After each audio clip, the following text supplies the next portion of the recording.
Advertising is not marketing. But oddly, marketers and advertisers will argue endlessly about this.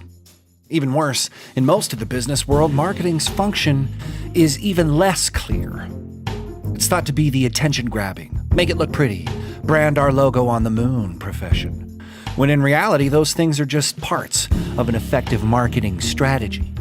But that's all getting lost in the sauce. Branded frisbees, sign twirlers, strong arm ads, coasters, contests, sponsored content. This stuff gets attention for law firms. But does it hold it? Is strategy just an 8-letter word in your marketing meetings? That's what we're talking about today on Lawsome.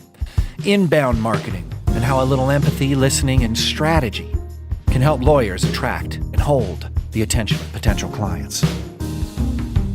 Let's go. Lawsome, the podcast for law firms. Powered by ConsultWebs. Welcome back to Lawsome, the only podcast for law firms that vibrates every time we get a retweet. I'm Jake Sanders, the man who makes content go viral so often I've been quarantined. And here, manning the Lawsome botnet, smashing those like and subscribe buttons at a blistering pace, is Paul Julius. Paul, I hate to interrupt, but we got this thing we have to do over here, IRL. LOL. I'm smashing these things. I can't stop. Oh, OMG, you're doing such a great job, man. It's like people really think that we have people who like and retweet our stuff, but it's just you. Yeah, I am. I have 4 keyboards, and I'm using my elbows on some of them to make sure the right buttons get mashed. So in between this, take a break, and then let's just tell people where we're headed. What's coming inbound? Here's what we got. On the show today, we talk about inbound marketing for lawyers with an article from ConsultWebs. And then we chat about audience and community engagement, as well as content marketing strategies for law firms with Tara Hunt from Truly. And of course, we get down to brass tacks with our guests with 5 questions we ask everyone. Pull up a plate. It's the Hot Takes Buffet. The article today is from Tanner Jones from ConsultWebs. I heard of him. I heard of this guy. Vice President of Business Development and friend of the pod, Tanner Jones. Paul, you found this article for us because inbound marketing, I guess the theme of the show is advertising and marketing are they feel synonymous, but they aren't. Inbound marketing has a take on it. Tara talks about it. Tanner's talking about it. Both of our marketing agencies are helping lawyers, take care of this. Why did you bring this piece of pie to the picnic? We talk to Tara about this later, but I think one thing that is a difficult hurdle for a lot of law firm marketers and lawyers to clear is this concept of providing useful content as a method to develop an audience of people who you can then work down this buyer's journey, which is the kind of one of the key concepts of inbound marketing. And to back it up a little bit, inbound, I guess you could say it's inbound versus outbound, but inbound marketing is, I think, at its core, content marketing, where you're developing answers to questions, things, useful content, and then spreading that out as a ways to reach people. So like FAQs, and the opposite side of it, the yang to the inbound yin, would be like banner ads, intrusive, disruptive advertising. With that type of advertising, you're just in someone's face wherever. Like, I know, people are going to be on CNN, so I'm just going to hammer away at those banner ads on CNN. But the inbound is more like, well, someone was looking for, what to do after a car accident. So you write a blog post, you maybe, get something out on social media. So it's still at its core, a way to reach people who may have a need for your services, but it's a little bit different way of getting there, and a little bit, I don't want to say friendlier, but it's just not as in your face salesman with the shoe in the door, And so to kind of push back on this idea, because that he Tanner outlines it. Why should you care about it? So it's lower cost per lead compared with outbound strategies. I mean, people are sinking $1 million into ad campaigns on a mass media level per Mhm. year, depending, where you're at and how competitive it is. So at some point, you think somebody banging away some journalistic quality content that answers those questions from your best buyers or good clients. It seems like busy work until you compare that investment with a huge spend on a 30-second TV commercial on the morning news, which can be tens of thousands of dollars. Well, give me that tens of thousands of dollars and I can get you a stack of this content. So there's low cost per leads, but you're connecting that activity to something that can achieve a goal. But my pushback on this is people are saying I don't want people to think we're saying do this instead of that. Oh I yeah. think this inbound stuff needs to inform the approach that if you're choosing to do outbound, then your messages are that much more clear, concise, ready to deliver on what comes towards your clients through the whole buyer journey because you've conceptualized that. So I think one of the things that I like about this is it's good. It's quality use of your effort. It comes in at a lower cost per lead. It's focused on your clients. And then if you wanted to do traditional advertising on a mass media, you have a message that is ringing clear and resonates because it's based on this inbound philosophy. So that's the thing that just came to my mind. Like, man, Yeah. a TV ad campaign based on this stuff that answers those questions that they're searching for, boy. And there's a reason why Uber and Facebook and all of these big digital companies are taking out newspaper ads and billboards and TV Super Bowl commercials. We have to question ourselves. It can't all exist online. There has to be offline reality. So that's the community engagement part that we talk about later with Tara. So, but this is that point that I was like, man, it's more important than just creating content, because content marketing is important. But what will you do with it? Yeah, definitely. And there is some overlap. We talked about before how, mass media is a great way to reach a lot of people in a geographical area or Mm-hmm. something like that. But one thing that Tara says is that you have to do your research. You have to learn about your audience. Your existing clients are a great way to go Mm-hmm. and mine some data. Mm-hmm. Like Tara says, you got to go where the data tells you, and you might find like, whoa, they all watch Judge Judy, so buy some commercials. Mm-hmm. It's important to dig in on that. So, Excellent I point. agree with you that, but I think there's also this lawyers are also kind of fighting this uphill battle against themselves Mm. with regards to commercials and how they are represented in these things. Mm-hmm. So I think inbound is kind of another way to is a way to kind of skirt that whole kind of arms folded in front of the bookcase reputation, whether it's deserved or not, that a lot of these quote advertisers have. Mm. And that's all of the questions that we had in regards to using inbound, in regards to creating videos that are compelling and authentic, in regards to using this marketing strategy not as just another tactic, but as a core part of how you're behaving and how your law firm attracts new business. We get into all of that stuff with Tara, but she embraces this philosophy and gives us real examples of lawyers signing cases from just writing an article on LinkedIn that answered this specific question she had. Oh yeah. That right there was worth it.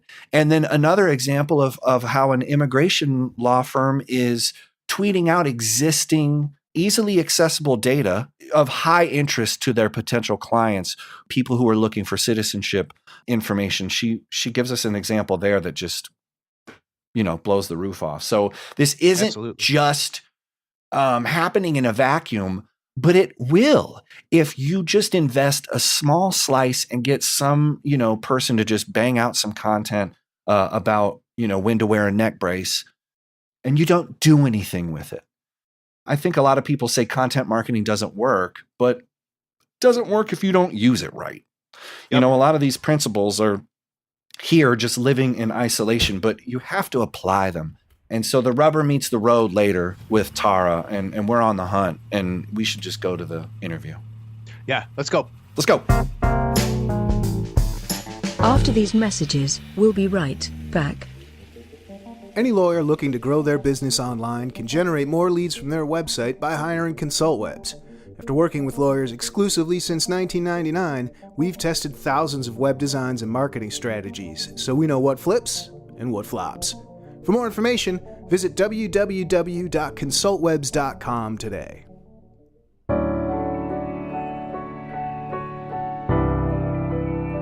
And now, a lawsome interview. Tara Hunt has over 19 years experience in market research and strategy on both client and agency side. She's an author, and her book, The Woofy Factor, was one of the first books published internationally on how the social web is changing marketing. Tara was named one of 2013's Entrepreneurial Women to Watch by Entrepreneur Magazine and one of the most influential women in technology and fast company. As the founder and CEO of Truly, she can back up the marketing talk with a track record of proven success for her clients, and we are grateful she was able to make time to join us on the show today. Tara, welcome to Lawsome. Thank you for having me. I am excited to be here. So give us a quick overview of what audience-based inbound marketing is and how it's different from the marketing strategies that law firms might traditionally employ right off the bat.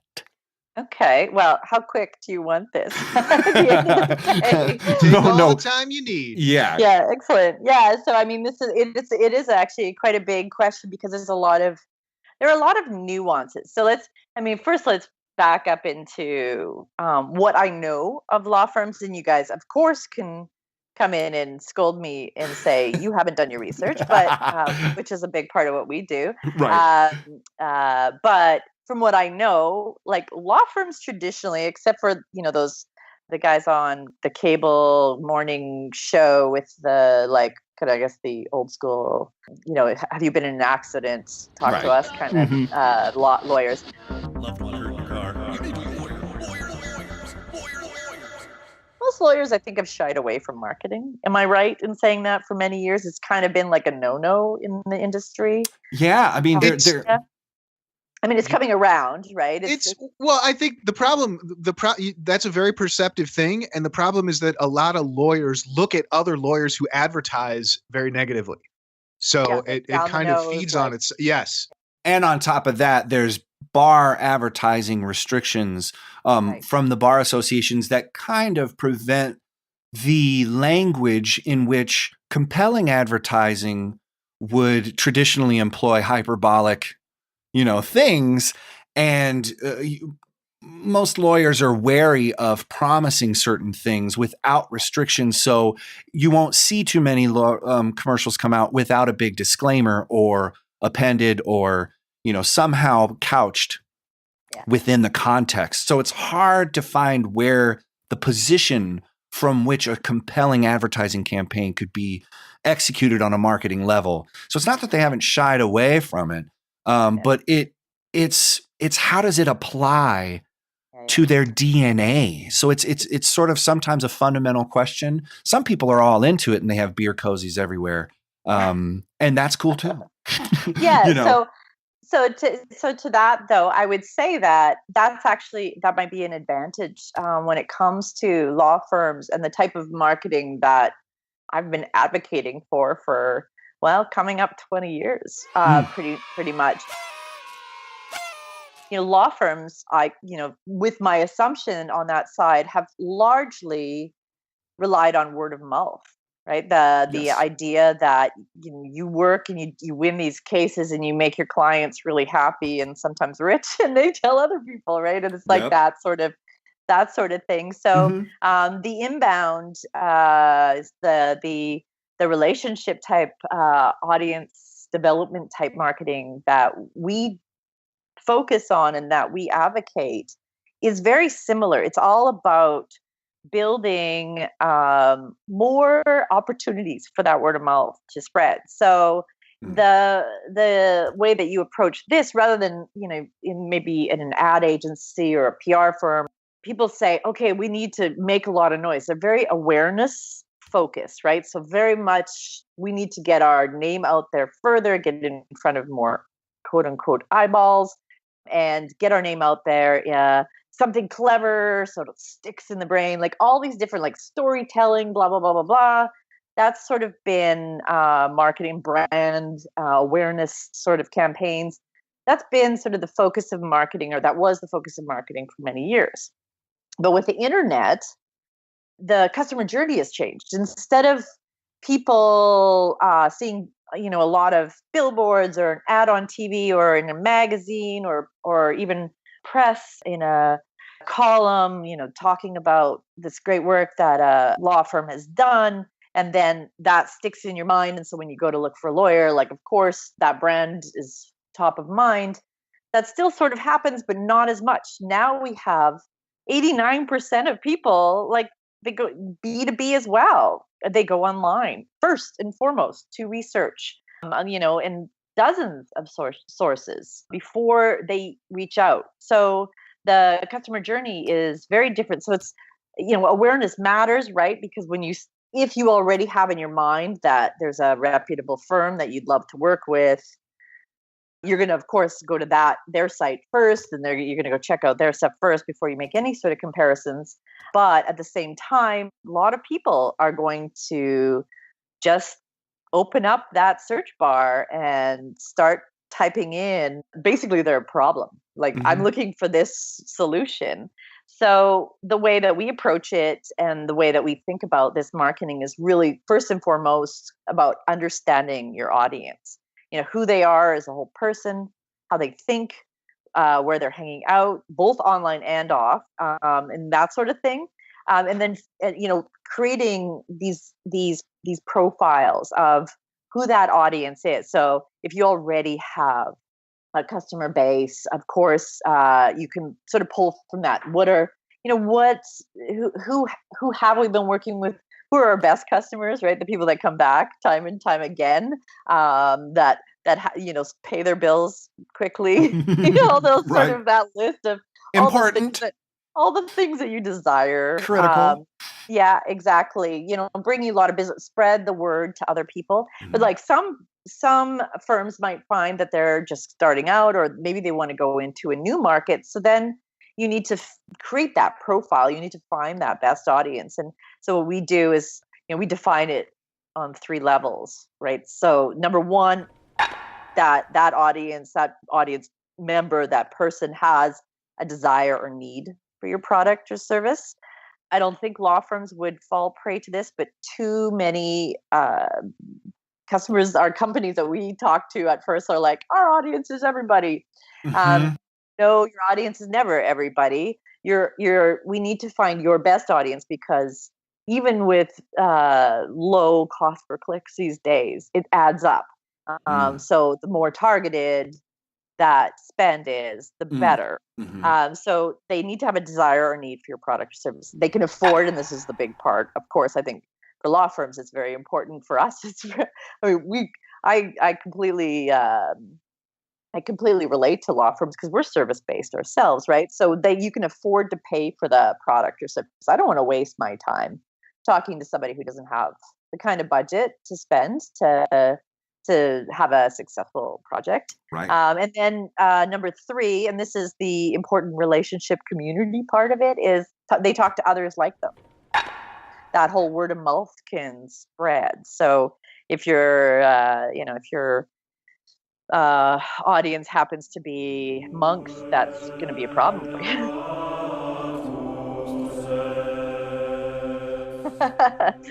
Like you want to be, we call them, communities of interest. You want to reach people who talk to other people like them, that high value audience.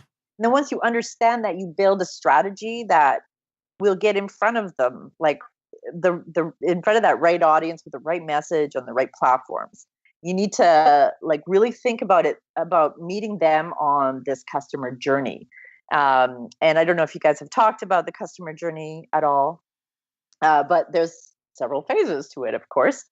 Awareness, consideration, decision, retention, and advocacy, right? Those are all steps along the customer journey. It's not linear though, right? It's not necessarily all, somebody gets aware and then they consider and then they decide and all Right. that. It goes all, through, and the advocates also help create awareness. And you need to be able to like step back and look at your own business and say, where am I falling short on that journey? Right. So maybe there's a lot of awareness out there, but when people are sitting down and they're comparing you in that consideration phase against your competitors, you're lacking information where your competitors are maybe producing all sorts of great content that helps people feel more solid about their decision, or they're posting more of the case studies and the various cases that really show their expertise, right? So, oh yeah, well, these guys are always in the news, but these guys seem to really know what they're talking about. And then all along the way, maybe when it comes to the decision, maybe your onboarding process sucks, those sort of things, and those are all part of marketing, right? Yes. I would imagine, like a law firm, you're asking for a lot when you sign up. Like a law firm's asking for a lot. I know because I work with several of them for different reasons, right? And so you dive deep into my business, and for the business side of things, you dive deep into my personal life for the personal side, and deep into my wallet for all of it, right? So you're asking for a lot of trust from me. So how are you making that decision process really painless? And then the retention, of course, are you doing a good job? Which then, of course, advocacy too. Are you giving your happy clients an opportunity to share without, of course, being like, review us on Yelp? I mean, that's not gonna matter. But are there other opportunities to share amongst the clients? So this is outbound is all about awareness building, but what we advocate is thinking about this full picture and really getting like empathy would be like the number one word that I would use. It's like put yourself in your best customer's shoes and see from where they're at how they see you. Yeah. Google Yeah. this stuff, right? See You where got to sit in that chair. Yeah, absolutely. Google this stuff. Look at what your competitors are doing, and don't look at it from they're using that terrible color or font or whatever. Like, who cares? Look at like what they're doing. Like, are they building those relationships? Even are they having conversations even on LinkedIn or Twitter or whatever, right? They're having conversations maybe with the right people. It's not just about the fanciness of a website at the end of the day. Absolutely. And I love what you're talking about, where especially by having that empathy, you sit down and start to search those things, like a lot of people don't know some of these legal terms. I mean, they may not even get to like personal injury lawyer if you've helped them out when you've been like, how do I deal with the insurance company after an accident? Yep. That's a very different way to optimize or something. So I dig that. But one thing that we run into when we've talked to different firms and stuff about this kind of approach is we get pushback from lawyers saying, look, most people don't want to engage with lawyers unless they have to, or in an they're in a accident. bad situation. Yeah, or they're in an accident, they need legal services. So does this make like developing a community or having this audience first marketing strategy more difficult from that kind of aspect? Yeah, I guess it's like your expectations on how they would engage with you. Maybe they don't want to engage with you, like subscribe to your blog or something. They're not super interested in your corporate updates or just in general, engaging with, having chats with you. like on Twitter, legal chat Tuesdays or whatever. They're not that interested in that, but if they are interested in a subject, getting knowledgeable about the subject, making sure that it depends on what kind of lawyer you are. Of course, like personal injury lawyer, I would imagine that's like a whole different, it is a whole different strategy than say a corporate lawyer, trademark lawyer, immigration lawyer. So actually I have a great immigration lawyer story for you that I think follows along this. So one of our employees is going through the immigration process. He moved here like a year and a half ago from the UK. And there's all sorts of I guess there's these, you can take tests at certain times and certain tickets come up. I don't know, it's so confusing. He's telling me all this stuff that he has to sort of follow along with and be aware of all the time. And he follows this, I can't remember what the Twitter account is off the top of my head right now. I'll look it up afterwards. But he follows this Twitter account that all they do is tweet out when this sort of ticket item comes up, right? Like this X number of tickets are available at, this place or whatever. And he's following that and intently. He has them on, or maybe not anymore because now he's through that part of the process, but he had them so that he had alerts on his phone like you would for his BFFs because he was really interested in getting those notifications. And that made him super engaged with that. And of course that was the firm that he ended up hiring to bring him through the process. So that is really, they understand.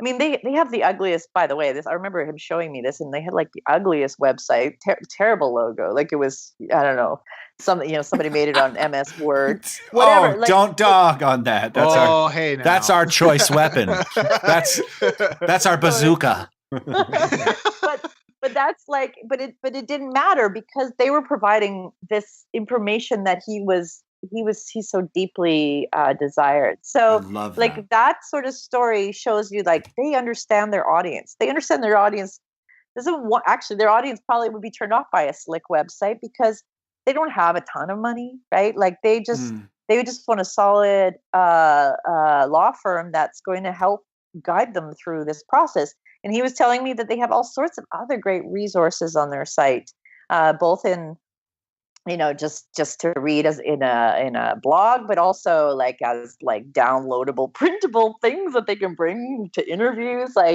It's pretty amazing. And so they understand their audience, and that's the kind of content they're putting out there. What a great example. Yeah, totally. That's unreal. So and it cool. Sticks with exactly what you were saying before, where here you're doing something who's going to follow a Twitter feed for a lawyer that every other thing is in an accident. Call me. In an accident? Yeah. Are you in an accident? Here's something where they're saying, look, and there's an amazing self-awareness there, because they know, look, really, who's going to follow this unless we're given something, unless there's something valuable here. Why would anybody follow a lawyer on Twitter? So that's amazing. I mean, man, What a good story. And he doesn't, and my employee isn't going to follow them after he finishes the process, but he's going to remember them. Sure. And he knows other people who are, well, especially now after Brexit, that are going to be coming to Canada. Oh man, yeah. And so when they go, I need a lawyer. Well, of course he's going to be follow this account and go to this lawyer, right? What an amazing idea. Yeah. It was just top of mind awareness, but there's also something about understanding the audience. But I think a lot of that outbound marketing philosophies from attention getting, how can we get everybody's attention and then filter through it to find the people we need? Whereas an inbound philosophy, you understand your current client, your best client. And I think a lot of marketers and advertisers are missing the point. And this is something that I've kind of kept hammering home, is that we have the answers here on how we can attract more people. You just have to pay attention to who that person is right now and what process they're going through. So it is a very internal, reflective mindfulness. You used empathy.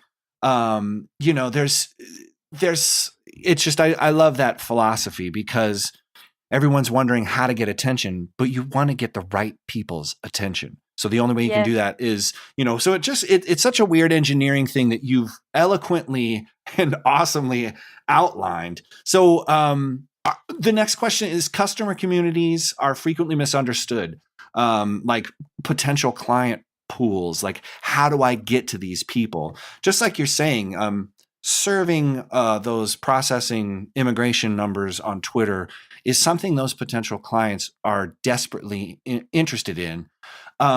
So what are some other ideas that law firm marketers can use to create that value? I mean, just kind of off the top of the head, how would a law firm go about finding their own value on social media to deliver or advertise from?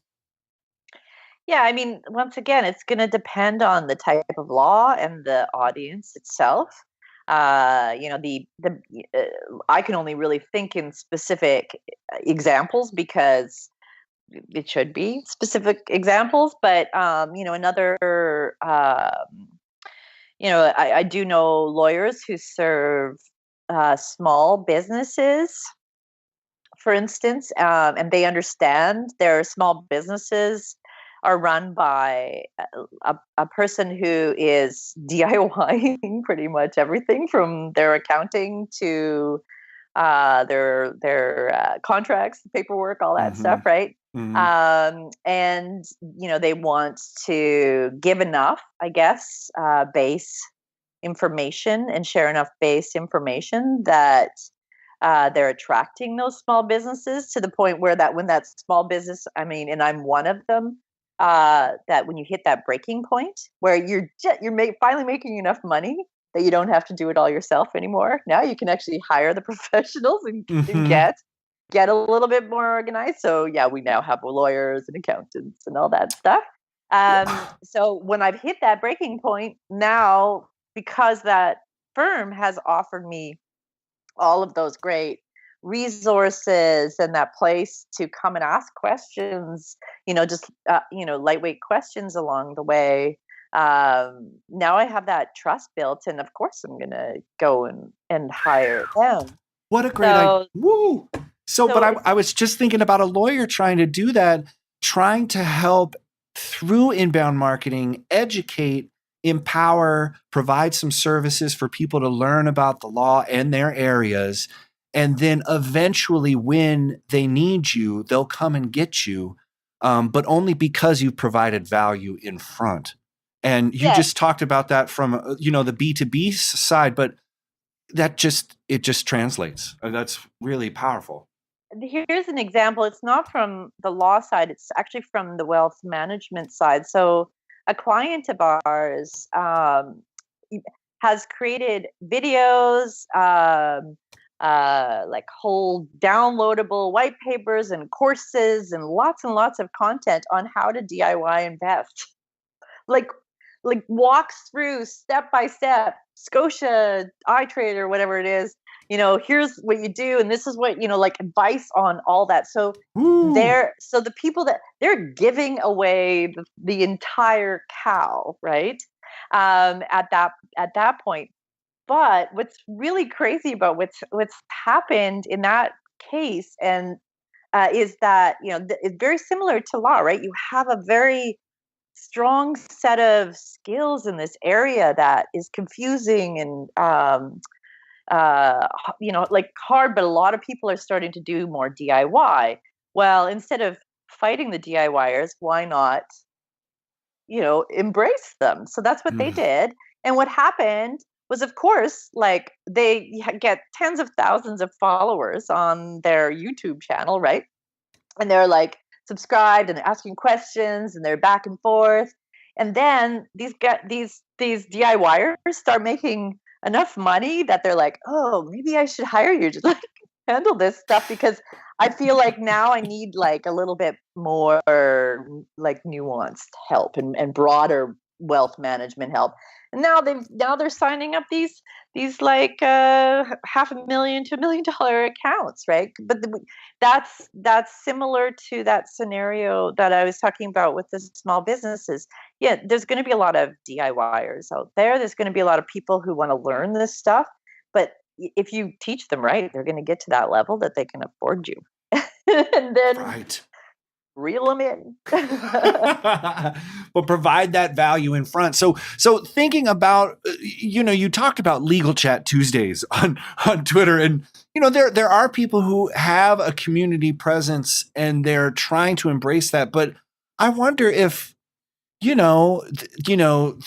are the plain Jane JD that's just starting her own law firm. How do you think that there's a question here about millennials in the way that they're more comfortable with doing video. Do you think that there's going to be? I just kind of wonder how video can be embraced by lawyers in an authentic way, and just what your advice would be, just from the peanut gallery, because I think a lot of people are confused because you have the billboard lawyer TV thing. And that is a broadcast message that does bring people in, but it also affects public perception. We've covered a couple different bar association surveys where lawyers are conflicted. What would your advice be to somebody who's just hanging that shingle? How can she get her lawyer message across in a way that you think is in line with these inbound principles that you're talking? Yeah. So on that side, I mean, the first piece of advice I would give is to not think of these as ads or commercials or outbound at all. That the best way to use this type of media is in that sort of, we call it edutainment realm. Nice. So YouTube, I think it's pretty widely publicized, but a lot of people still don't really understand. But it's the second biggest search engine in the world, right? So people go to YouTube constantly. Plus, when you search through Google, the YouTube results come up pretty high if it's great information. But a lot of people would rather than read a big article, would rather watch a video or at least play a video in the background that helps them understand something. Plus, you get so the nuance thing, you put some visuals in it. So video is a wonderfully powerful resource for answering those frequently asked questions that can have those general answers that are compliance approved. I don't know if compliance is in legal as well, but we definitely work with it in the investing side of things, in the wealth management. So that are compliance approved, so they're general enough. It's general enough information, but it answers that frequently asked question that gives people some good information. So, I know. So here's for instance, right? And I'm going to go back to the B2B lawyer thing again, because that's who I deal with on an ongoing basis. Compliance. But yeah, exactly. So I always have so many questions about HR stuff. And, as I hire, nobody teaches you this stuff in entrepreneur school. I mean, well, I didn't really go to entrepreneur school. Yeah, what's that like? I want to see. Yeah, I know. I want to go there. I know. Nobody teaches you this, right? It's this you get on the phone with the labor board and they tell you, oh, you're not doing this, this, and this. Shame on you. And you're like, what? Nobody told me this. Nobody hands you a manual. But having that, when you do go back to search and you're like, okay, well, how do I have to pay out vacation to contractors? All the little questions that you would have in your Google searches. And of course, there's so much of this information that's very specific to regions too, right? So Ontario, and it's constantly changing. PS. So there's fresh content to be made all the time. I would really appreciate having a video pop up where there was a lawyer who was honestly talking in a very simple to understand way about HR law. By the way, there is a ton of content for the employee side out there, it's like the whole world is against us entrepreneurs or something. All that the employees have all the information in the world. There's very little for businesses when it comes to this stuff. So I don't know if you have Ontario-based law firms or Canadian-based law firms that follow your podcast. But Shout out.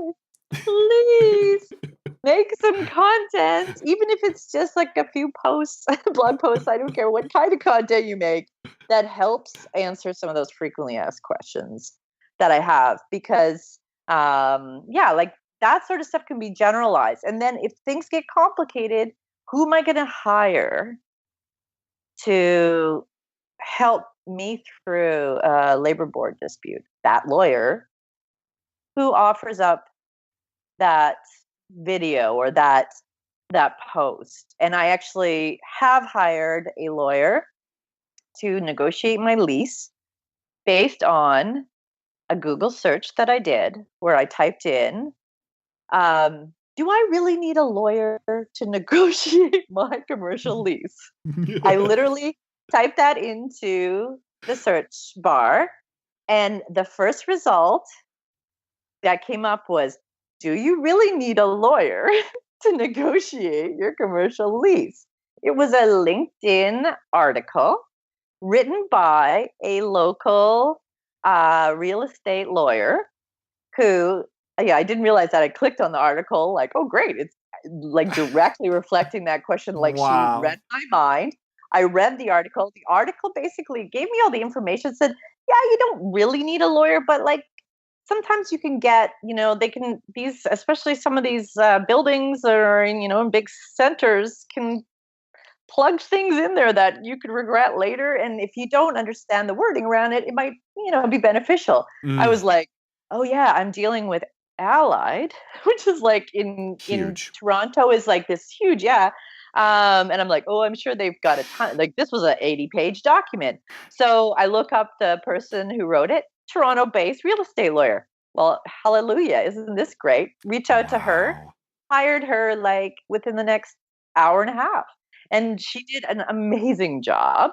But yeah, I mean, I paid her like the equivalent to 2 months lease to do it. But I'm really happy with the results. And it was because she had a post that answered that like Google search result for me. So, and it's funny that that is a great example of how, I was thinking when you were talking about answering these frequently asked questions on YouTube, people understand like one little bit, one FAQ can on YouTube, you can transcribe the video. So now you've got material for a blog post. You can use that to make an infographic, which you can post on LinkedIn, which someone might find, which you just said right here. So there's not even, there's no excuse. And one, like, oh, I don't have time to make a video. But what you actually did was you made a video, a blog post, an infographic, and social media stuff all in one shot. So who doesn't have time? And that's evergreen content, right? Like people forget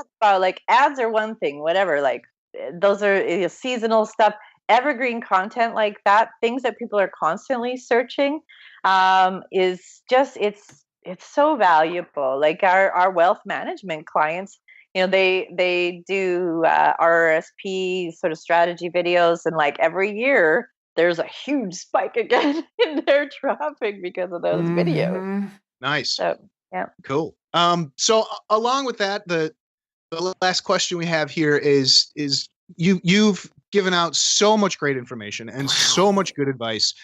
What would you say? What's one thing our listeners could start doing today, like right now, that would, it maybe incorporate some of these ideas and improve their online marketing efforts? Well, I would start with listening, and that if you have customers, like start writing down their frequently asked questions. Start listening, start asking them. Like if you aren't already asking them, which it's always surprising to me that they're not, aren't already asking how they found you, how they came across you, how they, were they referred, that sort of thing. If you aren't already doing that, do that. Also, if some bigger firms definitely do customer surveys, but the smaller guys don't really necessarily. People are scared, I think, to get the feedback, but that sort of stuff is good. Like get sort of their customer experience, their customer journey. Also, listen online. Listen to what people are, in your audience are thinking about, searching for. You can go to there's all sorts of tools that Google has to show you exactly what people are searching in your area, and you'll get all sorts of great content ideas. And so listen first, and then once you start to really understand and get in the heads of your audience, I always say the data will tell you what to do next. It's just so cool to talk to you about this stuff, and you have such a wonderful understanding, and you've packaged it so well here. So if people are wanting more of this, how can they learn more about you and connect with you? Well, my company is Truly Inc. So it's trulyinc.com. It's spelled just TRULYINC.com. I'm pretty much everywhere as Miss Rogue. We didn't really talk about that. That's my, I've been on the internet for a long time. It was my handle back in the day. So ROGUE.